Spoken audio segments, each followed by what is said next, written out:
മത്സ്യം, മാംസം, മദ്യം ഇവയൊക്കെ ഉപേക്ഷിച്ചുകൊണ്ട് ഒരു സാത്വിക ജീവിതം നയിക്കാനാണ് ഭഗവാൻ നമ്മെ ഉപദേശിച്ചിട്ടുള്ളത്. ഇന്നത്തെ ഈ സമ്മേളനത്തിൻ്റെ ഏറ്റവും മുഖ്യമായിട്ടുള്ള വിഷയം ലഹരി വിമുക്തമായൊരു സമൂഹത്തെ എങ്ങനെ സൃഷ്ടിച്ചെടുക്കാം, മദ്യത്തിൽ നിന്നും മയക്കുമരുന്നിൽ നിന്നും യുവജനതയെ എങ്ങനെ മോചിപ്പിക്കാൻ സാധിക്കും, അതിനെയൊക്കെ സംബന്ധിച്ചിട്ടുള്ള പ്രഭാഷണമാണ് അദ്ദേഹം ഇവിടെ നിർവഹിക്കുന്നത്. ഓം പൂർണ്ണമദഃ പൂർണ്ണമിദം പൂർണ്ണാത് പൂർണ്ണമുദച്യതേ പൂർണ്ണസ്യ പൂർണ്ണമാദായ പൂർണ്ണമേവാവശിഷ്യതേ. ഇന്ന് ഈ സമ്മേളനം ഉദ്ഘാടനം ചെയ്യാനും സാധിച്ചതിൽ അതെൻ്റെ ഒരു ജന്മ സൗഭാഗ്യമായി ഞാൻ തിരിച്ചറിയുന്നു. ശ്രീനാരായണ ഗുരുവിൻ്റെ അത്യസാധാരണമായ വ്യക്തിത്വത്തെയും ഈ കാലഘട്ടത്തിലെ പ്രസക്തിയെയും കുറിച്ച് കൂടുതൽ എന്നെ ബോധവാനാക്കുന്നുണ്ട്. മദ്യത്തെക്കുറിച്ച് പറയുമ്പോൾ അവിടെ ഉറച്ച നോ അല്ലാതെ മറ്റൊന്നും ശ്രീനാരായണ ഗുരുദേവൻ ഉണ്ടായിരുന്നില്ല. ഒരു സംശയവും അദ്ദേഹത്തിനുണ്ടായിരുന്നില്ല. മദ്യം വിഷമാണ്, അതുണ്ടാക്കരുത്, കൊടുക്കരുത്, കുടിക്കരുത് എന്നല്ലാതെ സമ്പൂർണമായ മദ്യ നിരോധനമല്ലാതെ ഒരു വിട്ടുവീഴ്ചയും ഗുരുദേവൻ അക്കാര്യത്തിൽ നൽകിയിരുന്നില്ല. ഗാന്ധിജിയും പൂർണ്ണമായ മദ്യനിരോധനം ഇന്ത്യയുടെ സർവാധിപതിയായി 1 മണിക്കൂർ നേരം എന്നെ നിങ്ങൾ അവരോധിക്കുകയാണെങ്കിൽ യാതൊരുവിധ പ്രതിഫലവും കൊടുക്കാതെ എല്ലാ മദ്യശാലകളും അടച്ചുപൂട്ടുകയായിരിക്കും ഞാൻ ആദ്യം ചെയ്യുക എന്ന് മഹാത്മാഗാന്ധി പറഞ്ഞിരുന്നു. പക്ഷെ ഇപ്പോഴും അതിൽ ശങ്കകൾ വെച്ച് പുലർത്തുന്നവരുണ്ട്. മദ്യം നിരോധിക്കണമോ, മദ്യം വർജിച്ചാൽ പോരെ, വർജിക്കുകയല്ലേ വേണ്ടത്, ആളുകളെയെല്ലാം ഉപദേശിച്ച് അതിൽ നിന്ന് പിന്മാറ്റുക,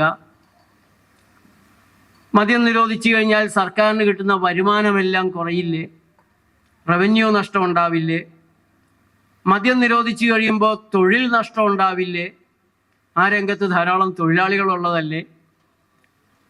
മദ്യം സർക്കാർ വിൽക്കുന്നില്ല എങ്കിൽ വ്യാജമദ്യം ഒഴുകി ആളുകളൊക്കെ വ്യാജമദ്യം കുടിച്ച് അപകടത്തിലാവില്ലേ.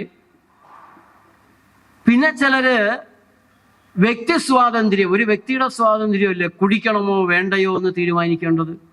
അതിൽ കൈകടത്താൻ ആർക്കാണ് അധികാരമുള്ളത്, അവകാശമുള്ളത് എന്ന ചോദ്യം ഉയർത്തുന്നുണ്ട്.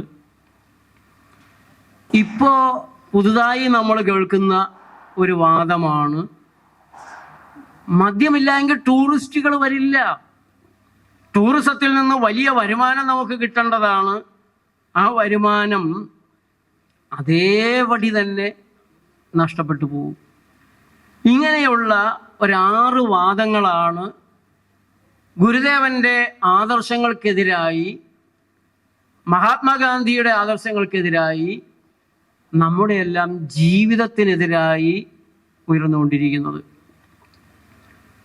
കുറഞ്ഞ സമയം കൊണ്ട് ഇവയെ നാം വിശകലനം ചെയ്യേണ്ടതുണ്ട്, ഇവയ്ക്കുള്ള മറുപടികൾ നോക്കേണ്ടതുണ്ട്. 6ാമത്തേതായ ടൂറിസത്തെക്കുറിച്ച് തന്നെ നമുക്ക് നോക്കാം. വർക്കല ശിവഗിരിപടം ഇരിക്കുന്ന ഈ വർക്കല ഒരു പുണ്യ ദേശമാണ്. ടൂറിസം കേന്ദ്രവുമായി കൂടെ ഇവിടെ മാറി വരുന്നുണ്ട്. വർക്കലയിലെ കടപ്പുറം വലിയ ഒരാകർഷണമാണ്. കേരളത്തിലെ മറ്റു തീരങ്ങൾക്കുള്ളതിനേക്കാൾ ഒരു പവിത്രത, ഒരു പ്രത്യേകത വർക്കലയിൽ വരുമ്പോൾ തോന്നാറുമുണ്ട്. ഏതെങ്കിലും ഒരു ടൂറിസ്റ്റ്, വർക്കലയിൽ ധാരാളം ടൂറിസ്റ്റുകൾ വന്നു പോകുന്നുണ്ട്, ഏതെങ്കിലും ഒരു ടൂറിസ്റ്റ് കുടിച്ച് ബോധമില്ലാതെ ഓടയിൽ കിടക്കുന്നത് നിങ്ങൾ കണ്ടിട്ടുണ്ടോ? വർക്കലയിൽ മാത്രമല്ല, കേരളത്തിൻ്റെ ഏതെങ്കിലും പ്രദേശത്ത് ഒരു ടൂറിസ്റ്റ് ആടിയാടി നടക്കുന്നതും കൂടെയുള്ള പങ്കാളിയെ മർദ്ദിക്കുന്നതും നിങ്ങൾ കണ്ടിട്ടുണ്ടോ? ഞാൻ കണ്ടിട്ടില്ല. ഇനി കുടിക്കാനാണെങ്കിൽ അവർക്ക് അവരുടെ നാട്ടിലിരുന്ന് കുടിച്ചാൽ പോരെ, ഇങ്ങോട്ട് വരണോ? കള്ള് ടൂറിസ്റ്റുകൾ, ഈ കുടിക്കാൻ വേണ്ടി വരുന്ന കള്ള് ടൂറിസ്റ്റുകൾ ഉണ്ടെങ്കിൽ വരണ്ട എന്ന് പറയാനുള്ള ആർജവം അതല്ലേ നമുക്കുണ്ടാവേണ്ടത്. ഒരു ദേശാഭിമാനം ഉണ്ടെങ്കിൽ, ആത്മാഭിമാനമുള്ള ഒരു ജനത കുടിയന്മാരെ വരൂ, വ്യഭിചാരികളെ വന്നോളൂ, ഞങ്ങൾ നിങ്ങൾക്കായി തുറന്നിട്ടിരിക്കുകയാണ് എന്ന് പറയുമോ? കള്ള് ടൂറിസം വേണ്ട. ഈ പ്രദേശം കാണാനും ഇതിൻ്റെ മനോഹാരിത ആസ്വദിക്കാനും നമ്മളെയെല്ലാം ബഹുമാനത്തോടെ ആതിഥേയരാകാൻ കഴിയുന്ന രീതിയിൽ നമ്മുടെ അതിഥികളായി നിങ്ങൾ വന്നോളൂ എന്ന് പറയാനുള്ള ഒരു ദേശസ്നേഹം, മനുഷ്യസ്നേഹം നമുക്കുണ്ടാകേണ്ടതുണ്ട്. അതുകൊണ്ട് ടൂറിസ്റ്റുകളുടെ കള്ളുകുടി വരുമാനം ഇല്ലാതാകും എന്ന് പറയുന്നതിനെ ധാർമ്മികത അല്പമെങ്കിലുമുള്ള ഒരു ജനതയ്ക്കും സ്വീകരിക്കാൻ സാധിക്കില്ല. മറ്റൊന്നാണ് കുടിക്കണമോ വേണ്ടയോ എന്ന് തീരുമാനിക്കാനുള്ള വ്യക്തി സ്വാതന്ത്ര്യം. മദ്യം ഉണ്ടാക്കാനുള്ള വ്യക്തി സ്വാതന്ത്ര്യം ഇല്ല കേട്ടോ. നിങ്ങൾക്ക് കുടിക്കാനുള്ള മദ്യം ഉണ്ടാക്കിയാൽ അന്നകത്താണ്, അബ്കാരി കേസിൽപ്പെടും. വയനാട്ടില് ഒരു കർഷക പ്രസ്ഥാനത്തിന്റെ നേതാവായ NC വർക്കിയും സുഹൃത്തുക്കളും ഒരു സമരത്തിന്റെ ഭാഗമായി സ്വന്തം വീട്ടുമുറ്റത്തെ തെങ്ങ് ചെത്തുമെന്ന് പ്രഖ്യാപിച്ചു. അവർ കയറി ചെത്തി, പിടിച്ചകത്തിട്ടു. ആഴ്ചകളോളം അവർ ജയിലിൽ കിടക്കേണ്ടതായിട്ട് വന്നു, കേസുണ്ടായി. ഇപ്പൊ കുത്തകകൾ ഉണ്ടാക്കുന്ന മദ്യം കുടിക്കാനുള്ള അടിമത്തമാണോ വ്യക്തി സ്വാതന്ത്ര്യം? ആ ചോദ്യമാണ് അതിവിടെ നമുക്ക് ഉയർത്താനുള്ളത്. എനിക്ക് ഉണ്ടാക്കാനുള്ള അവകാശമില്ല. കുത്തകകൾ കുത്തക കാശിനു വേണ്ടി, പെരുത്ത കാശിന്, കള്ള കാശിനു വേണ്ടി അവരുണ്ടാക്കുന്ന മദ്യം വാങ്ങി കുടിക്കാനുള്ളതാണോ വ്യക്തി സ്വാതന്ത്ര്യം? എന്തുകൊണ്ടാണ് ഈ വ്യക്തി സ്വാതന്ത്ര്യം പറയുന്നവർ എനിക്കുണ്ടാക്കി ഞാൻ തന്നെ കുടിക്കാനുള്ള വ്യക്തി സ്വാതന്ത്ര്യത്തിന് വേണ്ടി വാദിക്കാത്തത്? അതുകൊണ്ട് ആ വ്യക്തി സ്വാതന്ത്ര്യത്തിന്റെ ഒരു പ്രഖ്യാപനം ശരിയായതല്ല. ശരിയായ വ്യക്തി സ്വാതന്ത്ര്യ ബോധവും അവിടെയില്ല. വെറും മദ്യ അടിമത്തം മാത്രമാണ് അതിലുള്ളത്. ഇനി എനിക്ക് ജീവിക്കണമോ വേണ്ടയോ എന്ന് തീരുമാനിക്കാനുള്ള സ്വാതന്ത്ര്യം എനിക്കുണ്ടോ? എനിക്ക് ആത്മഹത്യ ചെയ്യാനുള്ള സ്വാതന്ത്ര്യം ഭരണഘടനാപരമായി ഇന്ത്യയിലില്ലല്ലോ. ഏത് രാജ്യത്താണ് ലോകത്തുള്ളത്? പരസ്യമായി എനിക്ക് അശ്ലീലം പറയാനോ നഗ്നത പ്രദർശിപ്പിക്കാനോ വസ്ത്രം ധരിക്കണോ വേണ്ടയോ എന്ന് തീരുമാനിക്കാനുള്ള സ്വാതന്ത്ര്യം എനിക്ക് വേണമെന്ന് പറഞ്ഞാൽ മദ്യപിക്കാനുള്ള സ്വാതന്ത്ര്യവും വ്യക്തി സ്വാതന്ത്ര്യത്തിൽ പെട്ടതല്ല. എനിക്ക് എന്നെ തന്നെ നശിപ്പിക്കാനുള്ള സ്വാതന്ത്ര്യമില്ലാത്തത് കൊണ്ട് എനിക്ക് മദ്യം പോലെ എന്നെ നശിപ്പിക്കുന്ന, എൻ്റെ ആരോഗ്യത്തെ നശിപ്പിക്കുന്ന, ഞാൻ നഗ്നത പ്രദർശിപ്പിച്ചാലും അശ്ലീലം പറഞ്ഞാലും അതൊക്കെ ബാധിക്കുന്നത് വളരെ ചെറിയ ചുരുങ്ങിയ ഒരു സമൂഹത്തെ മാത്രമായിരിക്കാം. ഇത് മൊത്തം സമൂഹത്തെയും ആത്മീയമായും മാനസികമായും ശാരീരികമായും സാമൂഹികമായും നശിപ്പിക്കുന്ന ഒരു സാധനം. മറ്റു പലതും കത്തിയെടുത്ത ഒരാളെ കുത്തിക്കൊന്നാൽ ശാരീരികമായ അയാൾ മരിക്കും, ആത്മീയമായി നശിക്കുന്നില്ല. കള്ളക്കടത്ത് നടത്തിയാൽ രാഷ്ട്രീയമായി സാമ്പത്തികമായി രാജ്യത്തിന് പ്രശ്നം, തലവേദന ഉണ്ടാവാം. ഒരു രാജ്യത്തെ സാമൂഹ്യമായി നശിപ്പിക്കാനും ആ രാജ്യത്തെ ജനങ്ങളെ ശാരീരികമായി നശിപ്പിക്കാനും മാനസികമായ തകർച്ചയിലേക്ക് വീഴ്ത്താനും അവരെ ആത്മീയമായി നശിപ്പിക്കാനും സമ്പൂർണമായ നാശമാണ് വ്യക്തിക്കും സമൂഹത്തിനും മദ്യപാനം, മദ്യവിൽപ്പന, മദ്യനിർമ്മാണം ഉണ്ടാക്കുന്നത്.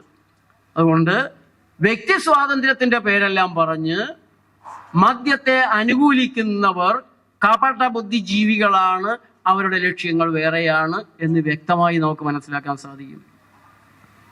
പിന്നെയാണ് സർക്കാർ മദ്യം വിറ്റില്ല എങ്കിൽ വ്യാജമദ്യം ഒഴുകും എന്ന ആരോപണം വരുന്നത്. കേരളത്തിൽ ആദ്യം മദ്യദുരന്തം ഉണ്ടാകുന്നത് 1980 ആദ്യത്തെ പുനലൂരിലാണ്. രണ്ടാമത് 1982 വൈപ്പിങ്കരയിലാണ്, ചതയദിനത്തിലാണ്. മദ്യം ഉണ്ടാക്കരുത്, കൊടുക്കരുത്, കുടിക്കരുത്, മദ്യം വിഷമാണ്. ഇത് പറഞ്ഞ ഗുരുദേവന്റെ ചതയദിനത്തിലാണ് വൈപ്പിങ്കരയിൽ 82 പേര് ഒറ്റയടിക്ക് മദ്യം കഴിച്ച് മരിക്കുകയും അനേകരുടെ കാഴ്ച നശിക്കുകയും ആരോഗ്യം പാടെ നശിക്കുകയും ചെയ്ത വൈപ്പിൻ മദ്യ ദുരന്തം ഉണ്ടാകുന്നത്. 1980 തുടങ്ങി മദ്യത്തിനെതിരായ പ്രവർത്തനത്തിൽ പ്രൊഫസർ MP മന്മഥന്റെ, പ്രൊഫസർ ജി കുമാരപിള്ളയുടെ ഒക്കെ കൂടെ പ്രവർത്തനം തുടങ്ങിയ ഒരാളാണ് ഞാൻ. എൻ്റെ വൈപ്പിങ്കരയിലാണ് ആ ദുരന്തം ഉണ്ടായത്. അതിനു മുമ്പ് ഞങ്ങൾ അവിടെ ഒരു മദ്യഷാപ്പിനെതിരെ സമരം തുടങ്ങിയിരുന്നു. നമ്മൾ ഇന്ത്യയുടെ പല ഭാഗത്ത് നോക്കിയാലും മദ്യമുണ്ടാക്കുന്ന ദുരന്തങ്ങളല്ല, കൊലപാതകങ്ങളാണ്. അവിടെ വ്യാജമെന്നോ സർക്കാരിൻ്റെ വാഴ്വ് കിട്ടിയത് എന്നോ വ്യത്യാസമില്ല. മദ്യമാണ്. ആരുണ്ടാക്കിയാലും ശ്രദ്ധിച്ചുണ്ടാക്കിയാൽ കുടിക്കുന്നവര് സാവധാനത്തിലേ മരിക്കുകയുള്ളൂ. ശ്രദ്ധയില്ലാതെ ഉണ്ടാക്കിയാൽ, വൈപ്പിങ്കരയിലെ തിരുമുൽപ്പാടാണ് വൈപ്പിങ്കരയിലെ മദ്യത്തിൻ്റെ റെസിപ്പി ഉണ്ടാക്കിയത്. ഇങ്ങനെ വിഷം മുക്കി ടാങ്കിൽ മീന് വരാല് ഇങ്ങനെ ഓടി നടക്കുമ്പോൾ അല്പം ഈർക്കിൽ മുക്കി അങ്ങനെ തളിക്കുക, വരാല് ചാകുന്ന നേരത്ത് നിർത്തുക, വരാല് മരിക്കുന്ന സമയത്ത് മനുഷ്യൻ മരിക്കില്ല. ഇതൊക്കെയായിരുന്നു അതിൻ്റെ ആസൂത്രണത്തിൻ്റെ പിന്നിലുള്ള ശാസ്ത്രീയ നിഗമനങ്ങൾ. പക്ഷേ അടിച്ച് പൂസായിരുന്നവരാണ് കലക്കിയതെന്നുകൊണ്ട് കുറച്ചും കൂടെ കൂടുതൽ കലക്കിയതാണ് കാരണം എന്നൊക്കെ പറയുന്നു. നമ്മുടെ കുഞ്ഞുങ്ങളെ സർക്കാർ മദ്യം കൊടുത്ത് സാവധാനം കൊല്ലണോ അതോ കുറഞ്ഞ വിലക്ക് കിട്ടുന്ന വ്യാജമദ്യം കുടിച്ച് ചാകണോ എന്നുള്ള ചോദ്യത്തിന്റെ ഉത്തരം എന്താണ്? രണ്ടും വേണ്ട എന്നാണ്. അതുകൊണ്ട് വ്യാജമദ്യം പെരുകും, അതുകൊണ്ട് ഞങ്ങൾ സർക്കാർ മദ്യം വെക്കുന്നു എന്ന് പറഞ്ഞ് 15,000 അബ്കാരി കേസുകളാണ് വ്യാജമദ്യത്തിനെതിരെ സർക്കാർ എടുക്കേണ്ടതായിട്ട് വന്നിട്ടുള്ളത്. എന്നിട്ട് ഇവിടെ തീരുന്നു. ഓരോ പ്രദേശത്തെയും ജനങ്ങൾ ഉണർന്നു വന്നാൽ ആ പ്രദേശത്ത് വിൽപ്പന നടക്കില്ല എന്നുള്ളതും കൂടെ നമ്മൾ കാണേണ്ടതുണ്ട്. അതല്ലാതെ വേറെ ഒരു വഴിയുമില്ല. അത് സർക്കാർ മദ്യത്തിനും വ്യാജമദ്യത്തിനുമെതിരെ ഉണരാൻ, പ്രവർത്തിക്കാൻ, നിലപാടെടുക്കാൻ നമുക്ക് സാധിക്കണം. മറ്റൊന്നാണ് മദ്യരംഗത്തുള്ള തൊഴിൽ നഷ്ടത്തെക്കുറിച്ച് പറയുന്നത്. മദ്യരംഗത്ത് മദ്യം വിറ്റുകൊണ്ട് ഒരാൾ ജീവിക്കുമ്പോൾ എത്ര തൊഴിലാളി കയറി കുടിക്കണം എന്നുള്ളൊരു ചോദ്യമുണ്ട്. എത്ര തൊഴിലാളികൾ കയറി കുടിക്കുമ്പോഴാണ് ഒരു തൊഴിലാളിക്ക് മദ്യരംഗത്ത് ജീവിക്കാൻ കഴിയുന്നത്? 10 തൊഴിലാളികൾ കയറി കുടിച്ചാൽ മതിയാകുമോ മദ്യരംഗത്തുള്ള മദ്യവിൽപ്പനക്കാരനായ ഒരു തൊഴിലാളിക്ക് ജീവിക്കാൻ? 100 പേരെങ്കിലും കയറി കുടിക്കണ്ടേ? മിനിമം അധ്വാനിക്കുന്ന 100 തൊഴിലാളികൾ അവരുടെ ഒരു ദിവസം കിട്ടുന്ന കൂലി അതിൻ്റെ 30-40% മദ്യഷാപ്പിൽ കൊണ്ടുപോയി നേർച്ചയിടുന്നത്. അധ്വാനിക്കുന്ന 100 തൊഴിലാളികളുടെ കുടുംബത്തെ തകർത്ത് മദ്യം വിൽക്കുന്ന ഒരു തൊഴിലാളി ജീവിക്കുമ്പോൾ അവനാണ് ആദ്യത്തെ തൊഴിലാളി, അവൻ കഴിഞ്ഞേ ബാക്കിയുള്ള തൊഴിലാളികളെ പരിഗണിക്കേണ്ടതുള്ളൂ എന്ന സമീപനം വെച്ച് പുലർത്തുന്ന തൊഴിലാളി യൂണിയനുകൾ നമ്മുടെ നാട്ടിലുണ്ട്, രാഷ്ട്രീയ കക്ഷികളും നമ്മുടെ നാട്ടിലുണ്ട്. ഞാൻ അതിലേക്ക് പോകുന്നതിന് മുമ്പ് ഇന്ന് കേരളത്തിൻ്റെ മദ്യ ചിത്രം എന്താണ് എന്നതിനെക്കുറിച്ച് പറയാൻ ആഗ്രഹിക്കുകയാണ്. ഉമ്മൻചാണ്ടി അവരുടെ രാഷ്ട്രീയമായ പരസ്പരമുള്ള ബലാബലങ്ങള്, കമ്പവലികളെല്ലാം നടന്നപ്പോൾ VM സുധീരമായ നിലപാടില് ഒരു വിട്ടുവീഴ്ചയും ഇല്ലാതെ മദ്യത്തിനെതിരെ നിലപാടെടുത്ത് പൊരുതുകയും അതിൻ്റെ പേരിൽ പീഡിപ്പിക്കപ്പെടുകയും തോൽപ്പിക്കപ്പെടുകയും ചെയ്തുകൊണ്ടേയിരിക്കുന്ന കേരളത്തിലെ ഏക രാഷ്ട്രീയ നേതാവ് VM സുധീരനാണ്. അദ്ദേഹത്തിൻ്റെ കൂടെ നിർബന്ധത്തിന്റെ ഫലമായി, വേണമെങ്കിൽ ശാഠ്യം എന്ന് തന്നെ പറയാം, ഉമ്മൻചാണ്ടിയും ഒരു ധീരമായ നിലപാടെടുത്തു. അക്കാനി തന്നെ ചാരായം നിരോധിച്ചിരുന്നു. അതിനുശേഷം വിദേശ മദ്യം ഇങ്ങനെ ചാരായത്തിന് നിറം കൊടുത്തൊഴുകുന്ന ഒരു അന്തരീക്ഷം ഉണ്ടായിരുന്നു. അതെല്ലാം അടച്ചു പൂട്ടിച്ച് അവസാനം 26 ബാറുകൾ എന്നുള്ളൊരു നിലയിലേക്ക് വന്നിരുന്നു. ഉമ്മൻചാണ്ടി ഇറങ്ങുന്ന സമയത്ത് 26 ബാറുകളേ ഉള്ളൂ. അദ്ദേഹം തെരഞ്ഞെടുപ്പിൽ പരാജയപ്പെട്ടത് വേറെ ചില കാരണങ്ങൾ കൊണ്ടാണ്.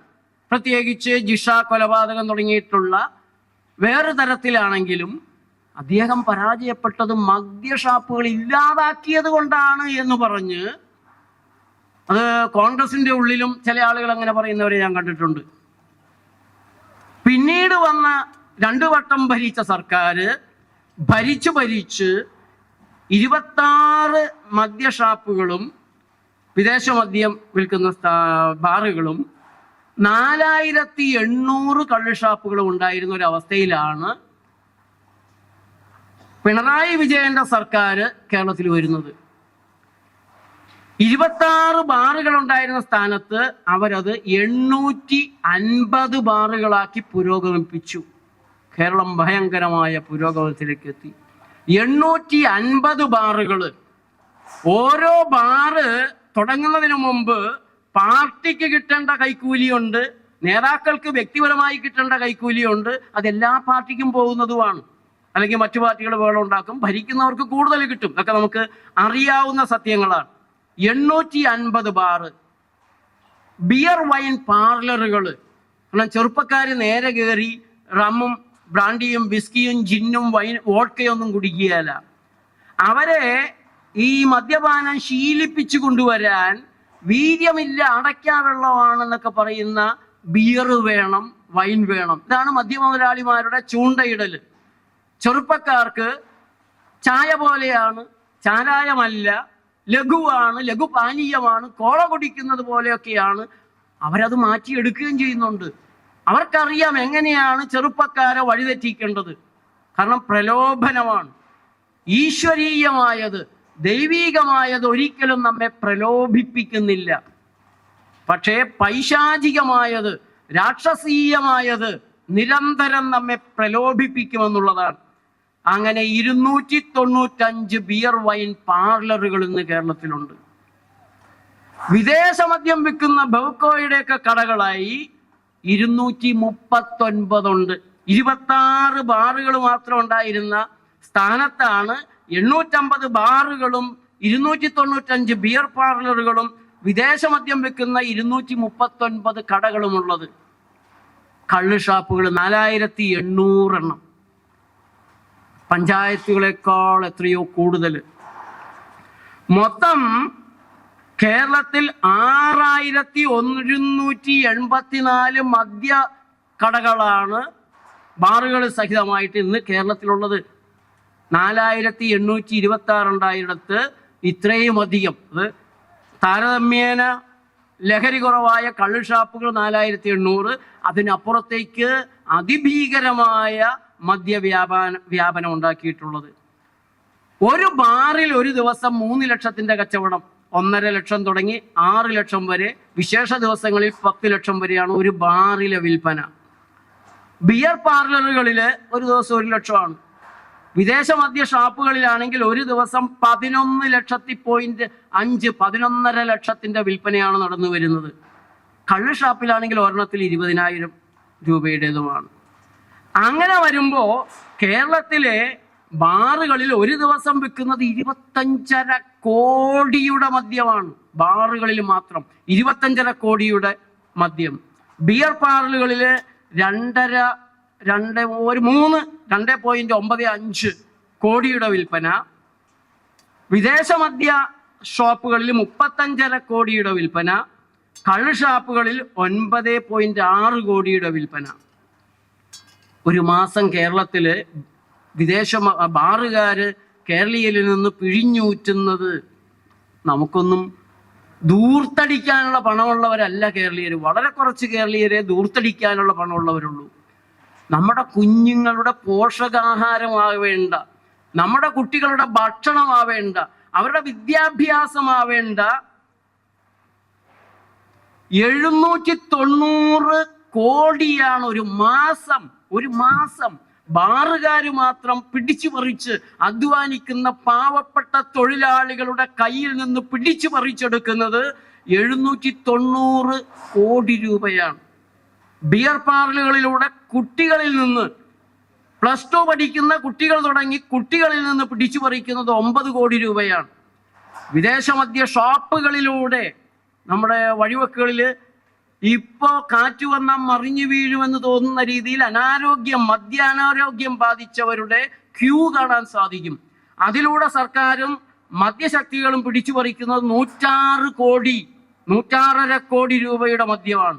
കള്ളുഷാപ്പുകളിലൂടെ ഒരു മാസം 267 കോടിയാണ് കള്ളു കുടിക്കാൻ ചെലവാകുന്നത്. ഇത് കണക്കുകളാണെന്ന് ഓർക്കണം. കണക്ക് വെക്കുന്ന വിശുദ്ധമായ കച്ചവടമല്ല മദ്യക്കച്ചവടം എന്ന് നിങ്ങൾക്കറിയാം. ഇതിൻ്റെ എല്ലാം അപ്പുറത്ത് നിൽക്കുന്ന അമ്പരപ്പിക്കുന്ന ഒരു യാഥാർത്ഥ്യമാണ് കച്ചവടമാണ് മദ്യക്കച്ചവടം. ഒരു കൊല്ലം കേരളം കുടിക്കുന്നത് 27,360 കോടിയുടെ മദ്യമാണ്. 27,360 കോടി രൂപയുടെ മദ്യമാണ്. അതിൽ നിന്ന് സർക്കാരിന് കിട്ടുന്നത് 19,730 കോടി റവന്യൂ വരുമാനം. 19,730 കോടി സർക്കാരിന് കൊടുത്തിട്ട് 27,000 മാത്രം വരുമാനം ഉണ്ടാക്കാനുള്ള വിഡ്ഢിത്തമാണോ മദ്യക്കച്ചവടം? ഇത് കണക്ക്. 19,000 കോടി സർക്കാരിന് കൊടുക്കുമെങ്കിൽ അതിൻ്റെ 3-4 ഇരട്ടിയെങ്കിലും മദ്യഷാപ്പുകാർ കള്ളക്കച്ചവടത്തിലൂടെ ഉണ്ടാക്കുമെന്നുള്ള കാര്യം നമുക്കറിയാം. ഏതാണ്ട് ഒരു 50,000 കോടിയാണ് യാഥാർത്ഥ്യം. കേരളത്തിൽ ഒരു കൊല്ലം നമ്മൾ ഈ 3.5 കോടി വരുന്ന ജനങ്ങളിൽ നിന്ന് കുടിയന്മാർ കൊടുക്കുന്നത്. സ്ത്രീകളുണ്ട്, കുട്ടികളുണ്ട്, കുടിക്കാത്ത പുരുഷൻ, ബാക്കിയുള്ളവരിൽ നിന്നും മദ്യഷാപ്പുകാർ പിടിച്ചു പറിക്കുന്നത് 50,000-ഓളം കോടിയാണ്. വേണ്ട, നമുക്ക് കണക്കുകൾ എടുത്ത് മുന്നോട്ട് പോകാം. 27,360 കോടിയാണ് ഒരു കൊല്ലം കേരളത്തില് മദ്യത്തിനു വേണ്ടി കണക്കനുസരിച്ച് നമ്മൾ ചെലവാക്കിക്കൊണ്ടിരിക്കുന്നത്. ഇനി ഇതിൻ്റെ സോഷ്യൽ കോസ്റ്റ് ഉണ്ട്, സമൂഹം കൊടുക്കേണ്ടി വരുന്ന വിലയുണ്ട്. ഒരു ദിവസം കേരളത്തിലെ തൊഴിലിൻ്റെ രംഗത്ത് എന്താണ് സംഭവിക്കുന്നത്? എല്ലാവരും പറയുന്ന ഒരു കാര്യമാണ്, നമ്മുടെ സാധാരണ തൊഴിലാളികളെ തിങ്കളാഴ്ച കാണില്ല. പല വ്യവസായ സ്ഥാപനങ്ങളിലും കച്ചവട സ്ഥാപനങ്ങളിലും തിങ്കളാഴ്ച പണിക്കാരെത്തൂല്ല. അവൻ ഞായറാഴ്ച ആഘോഷിച്ചു, തിങ്കളാഴ്ച തലപൊക്കാൻ കഴിയുന്നില്ല, ജോലിക്ക് ഹാജരാകാൻ കഴിയുന്നില്ല. അങ്ങനെയുള്ള തൊഴിൽ നഷ്ടം, അതേപോലെ റോഡ് അപകടങ്ങൾ, ഇതിനെല്ലാമുള്ള ഭീകരമായ സാമൂഹ്യ നഷ്ടം വരുന്നുണ്ട്. അക്രമങ്ങൾ, ഇപ്പോൾ സ്റ്റേറ്റ് ക്രൈം റെക്കോർഡ്സ് ബ്യൂറോയുടെ കണക്കനുസരിച്ച് ഒക്കെ കൃത്യമായി കണക്ക് ചെയ്യപ്പെട്ടിട്ടുള്ള കാര്യങ്ങളാണ്.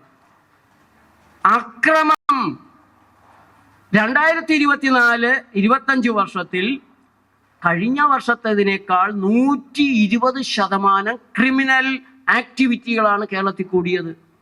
കൊലപാതകം, പരിക്കേൽപ്പിക്കൽ, ബലാത്സംഗം, ഇതുപോലുള്ള ക്രിമിനൽ കുറ്റങ്ങൾ 120% 2023-24 2024-25 കൂടിയിരിക്കുന്നത്.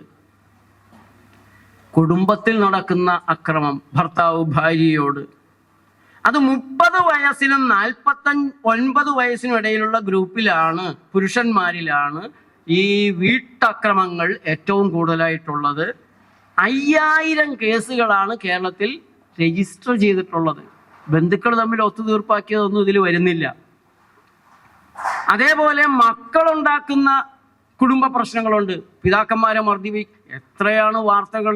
അച്ഛനെ തല്ലിക്കൊന്നു മകൻ, മദ്യപിക്കാൻ കാശ് കൊടുക്കാത്തതിൻ്റെ പേരിൽ അമ്മയെ വെട്ടിക്കൊന്നു, ചവിട്ടിക്കൊന്നു, എഴുന്നേക്കാൻ പോലും സാധിക്കാതെ കിടപ്പ് രോഗിയായ അമ്മയെ വരെ മദ്യത്തിന് കാശ് കിട്ടാത്തത് കൊണ്ട്, മയക്കുമരുന്നിന് കാശ് കിട്ടാത്തത് കൊണ്ട് ചവിട്ടിക്കൊന്ന മക്കളുമാര്. 5000 കേസുകളാണ് ഡൊമസ്റ്റിക് വയലൻസിൽ.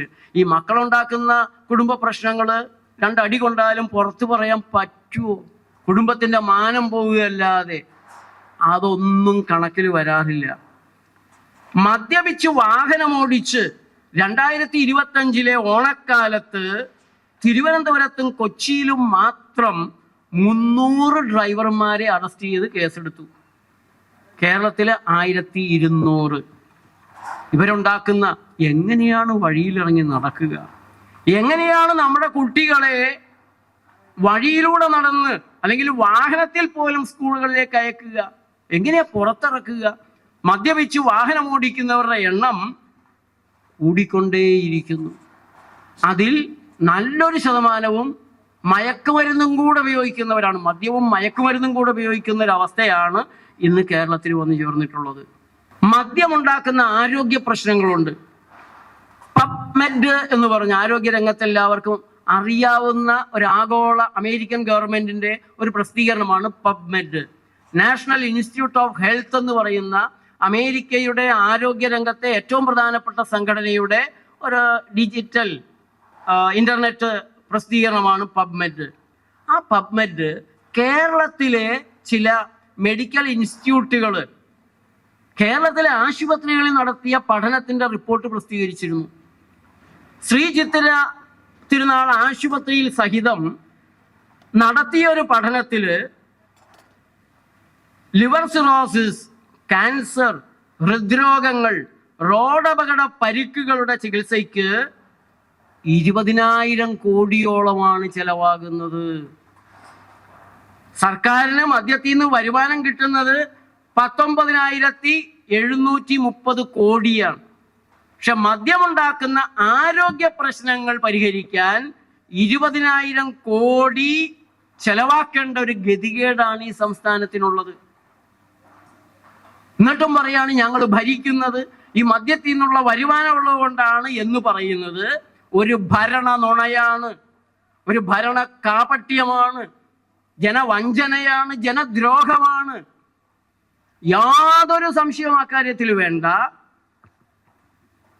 നമ്മുടെ മെഡിക്കൽ കോളേജുകൾ, ആ മെഡിക്കൽ കോളേജുകളിലെ 15 തുടങ്ങി 20% ബെഡുകളിൽ കിടന്ന് ചികിത്സ എടുത്തുകൊണ്ടിരിക്കുന്നത് മദ്യം കഴിച്ചുണ്ടായ രോഗങ്ങൾക്ക്, മദ്യപാന രോഗങ്ങൾക്ക് പരിഹാരമായിട്ടാണ് മെഡിക്കൽ കോളേജിലേക്ക് കിടക്കുന്ന 15 തുടങ്ങി 20% രോഗികളുടെ ചികിത്സകളും.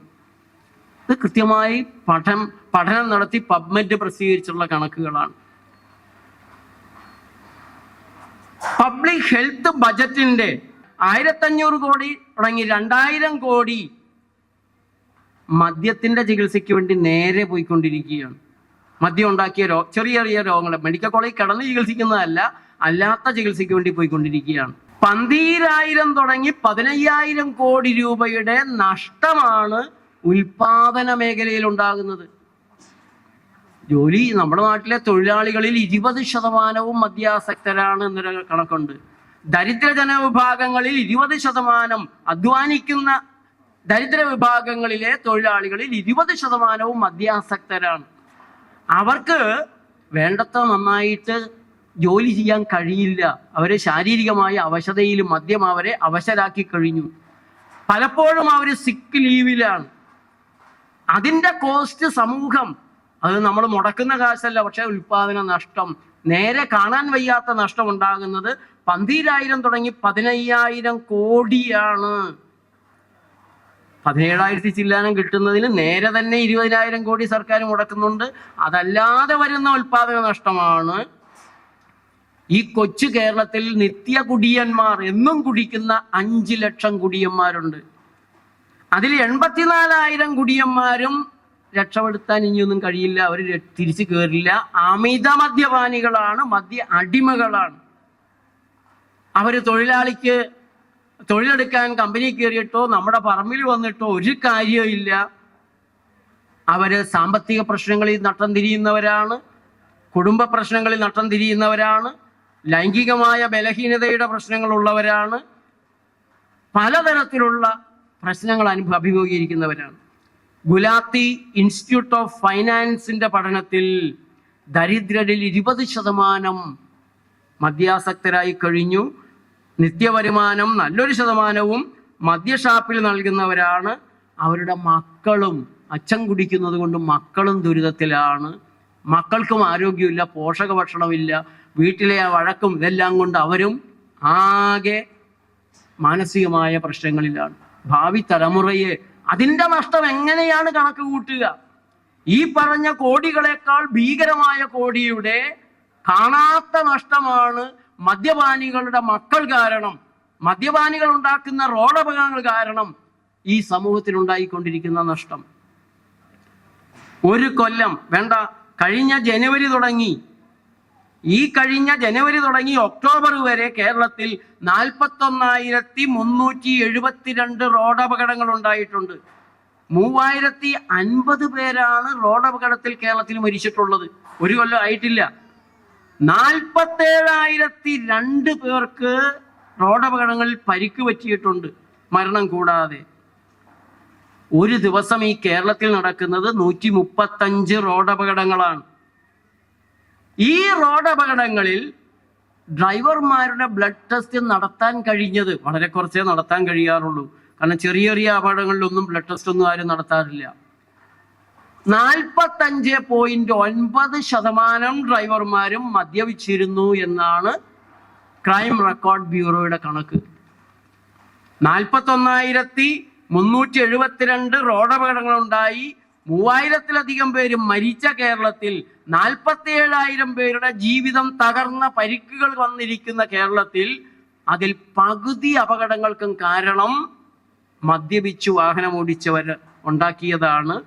ഇതിൽ തന്നെ 21.9% ഡ്രൈവർമാർക്കും പരിക്കേറ്റ ഡ്രൈവർമാരിൽ 21.9% കഞ്ചാവ് കഞ്ചാവ് ഉപയോഗിച്ചിരുന്നവരാണ്. 9.4 ഏതാണ്ട് 10% ഡ്രൈവർമാരും ബെൻസോഡയസെപ്പീൻ എന്ന് പറയുന്ന മയക്കുമരുന്ന്, ഇംഗ്ലീഷ് മരുന്നാണ്, വേദനാസംഹാരിയാണ്, അതുപയോഗിച്ചിരുന്നവരാണ്. 14% ഡ്രൈവർമാരും മദ്യവും മയക്കുമരുന്നും കൂടെ ഉപയോഗിച്ച് വാഹനം ഓടിച്ചവരാണ്. എങ്ങനെ വഴിയിലിറങ്ങി നടക്കാൻ ധൈര്യം? എങ്ങനെ നമ്മുടെ കുഞ്ഞു കുട്ടികളെ സ്കൂളിലേക്കും പുറത്തേക്കും വിടാൻ നമുക്ക് സാധിക്കും? ഇതുപോലെ മനുഷ്യര് മദ്യവും മയക്കുമരുന്നും ഉപയോഗിച്ച് വാഹനം ഓടിക്കുന്ന ഒരു നാട്ടില് കഴിഞ്ഞ വർഷം ഈ 2025 കുറ്റകൃത്യങ്ങൾ 120% വർദ്ധിച്ചു എന്ന് പറഞ്ഞല്ലോ. 22 നിഷ്ഠൂര കൊലപാതകങ്ങൾ മദ്യലഹരിയിൽ, മദ്യപ്രേരണ കൊണ്ട് മാത്രം. കൊല നടത്താൻ മദ്യം കഴിച്ച് ധൈര്യം ഉണ്ടാക്കിയതൊന്നും പെട്ടിട്ടില്ല. മദ്യത്തിന്റെ ഒരു ലഹരിയിൽ വാക്കുകൾക്കുണ്ടായി കൊല നടത്തിയിട്ടുള്ളത് 22, മയക്കുമരുന്നിയുടെ 2, ഗുരുതര പരിക്കേൽക്കുന്ന തരത്തിലുള്ള കൃത്യങ്ങൾ നടന്നിട്ടുള്ളത് 23. 70% കുടുംബത്തിലെ മർദ്ദനങ്ങളുടെ പുറകിലും മദ്യം. 3,480 കേസുകളുള്ളതിൽ 70% മദ്യത്തിൻ്റെതാണ്. 33,000-ഓളം മയക്കുമരുന്ന് കേസുകൾ കേരളത്തിൽ പിടിച്ചു. 18,000 അബ്കാരി കേസുകൾ ഉണ്ടായി. ഈ ഒരു അവസ്ഥയിൽ നിൽക്കുന്ന കേരളം എങ്ങോട്ട് പോകുന്നു? എന്താണ് നമുക്ക് ചെയ്യാൻ സാധിക്കുക? ഇപ്പൊ പറയും നമ്മളെല്ലാം സാധാരണക്കാരാണ്. ഏത് സാധാരണക്കാരനും ഒരു ജനാധിപത്യ രാജ്യത്ത് ഞാൻ ഈ അനീതിയുടെ ഭാഗത്തല്ല എന്ന് പറയാനുള്ള കടമയുണ്ട്. അത് ഉറക്കെ നിങ്ങൾ പറയുന്ന നിമിഷം ഈ അനീതിയുമായി നിങ്ങൾ തിരിഞ്ഞു നിൽക്കുകയാണ്, ശ്രീനാരായണ ഗുരുവിന്റെ പക്ഷത്തേക്ക് ശബ്ദമുയർത്തുകയാണ്, മഹാത്മാഗാന്ധിയുടെ പക്ഷത്തേക്ക്, ജനങ്ങളുടെ പക്ഷത്തേക്ക് ശബ്ദമുയർത്തുകയാണ്. അത് ചെയ്യണം.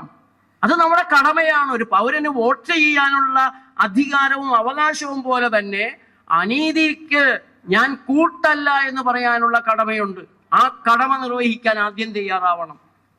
ശ്രീനാരായണ ഗുരുദേവന്റെ മാതൃകയും അതാണല്ലോ.